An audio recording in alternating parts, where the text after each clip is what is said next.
talk about quangos. That stands for quasi-autonomous non-government organisations. Basically, they've always really existed. Tony Blair sent the whole syndrome into overdrive. Basically, the more of these organisations, these bodies, these panels, these committees you have of unelected individuals, the more the government controls in an undemocratic kind of a way. Now, every government, when they come in, always say, we're going to have a bonfire of the quangos. There are too many quangos.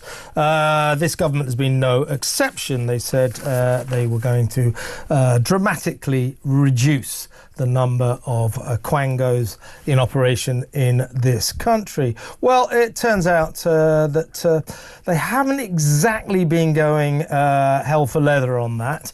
And basically, there are hundreds and hundreds of people working on this increasing number of quangos who are earning a fortune, and we're paying for this fortune. So you've got more than 1,300 unelected quango staff on salaries and benefits of more than £100,000 a year, and also 350 bosses of these semi-political organisations are on more than £172,153 a year, and that's the Prime Minister's salary. So 350 quango bosses are earning more than the Prime Minister. So what is that all about? Let's talk to, from the Taxpayers Alliance, William Yarwood. Hi, William. Good evening, Kev. Thanks for having me on the show. Always a pleasure. What is going on here? I mean, Starmer, this Labour government promised us the bonfire of the quangos. In fairness, every government always promises us a similar bonfire, but the number of quangos just seems to go up and up and up. But these numbers and the salaries being paid are a source of some alarm, aren't they? 1,300 quango staff on more than 100 grand a year, 350 on more than £172,153 a year, which is the Prime Minister's salary. This is out of control, isn't it?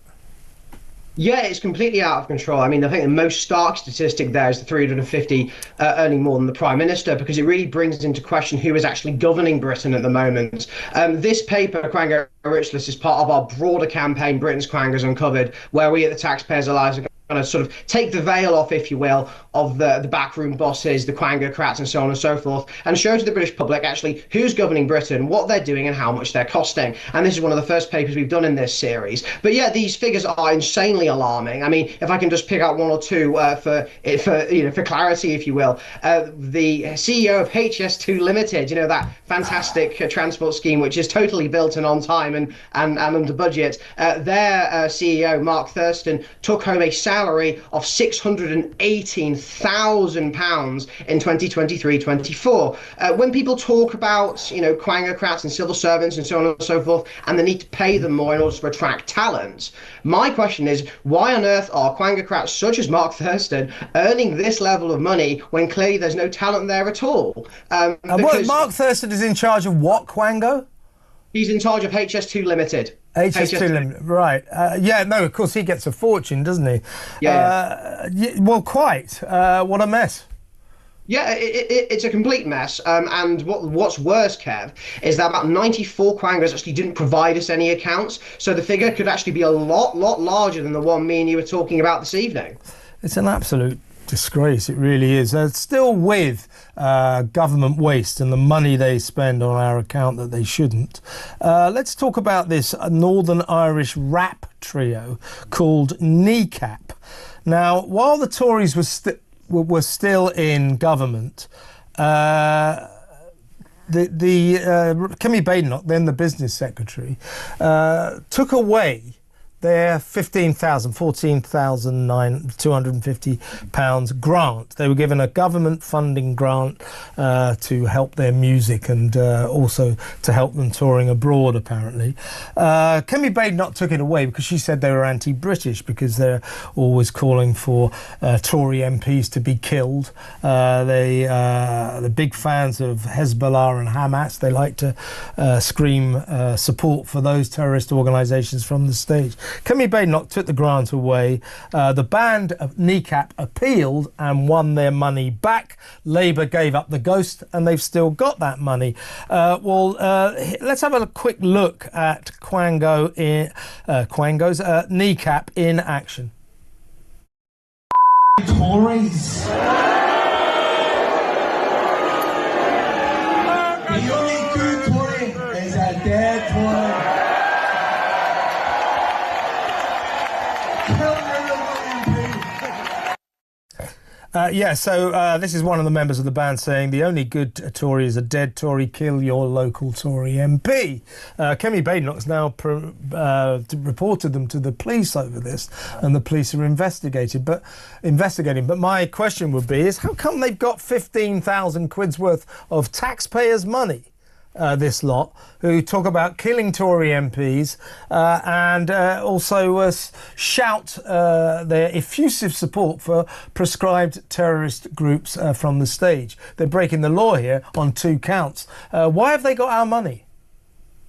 Because they just gamed the system, I think, Kev. And actually, the reason Kemi had to block money going to them in the first place is because a Quango, namely UKRI, was deciding to give them arts funding in the first place. And I'm glad Kemi did block it, but the problem is this Labour government dropped the case against it, which means they walked away with about 14.2k. But it actually gets a little bit worse, Kev.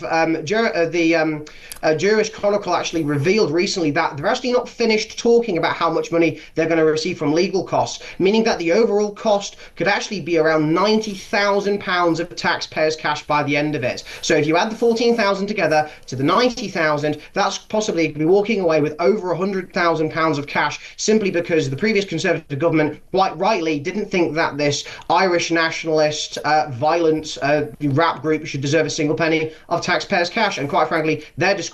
And if this Labour government wants to show that they're serious, they need to take all the money away from them and actually prosecute them for inciting hatred and violence against democratically elected politicians. Yeah, I mean, Kemi's point was, why should a band that is so against Britain, that rails against Britain, that clearly hates Britain, why should it have £15,000 of Britain's money, British taxpayers' money? It was November 24, so just a few months back at London's Kentish Town Forum, quite near where I live, as a matter of fact, where this band appeared, and they were screaming at the audience, "Up Hamas, up Hezbollah." That's against the law. That's against the law. Yeah, it's completely against the law. But the issue is because even though Kemi did block it, it shouldn't have gone there in the first place, because actually it wasn't actually a government minister's decision to give money to that group in the first place. And that's the entire problem with our sort of broader quangocracy and broader bureaucracy and broader civil service, Kevin, because ministers and secretary of states don't actually have the power to show and make sure money goes into the correct place or take money away from hostile actors like Kneecap, and that's the core problem. Yeah, Kemi Badenoch said that it was good the police were looking into these allegations. She said Kneecap's glorification of terrorism and anti-British hatred has no place in our society. Now footage shows one of them saying the only good Tory is a dead Tory, kill your local MP. After the murder of Sir David Amess, this demands prosecution. What do you think, folks? Let me know. 0344 499 1000. William Yarwood from the Taxpayers Alliance, many thanks for your company, your excellent report there.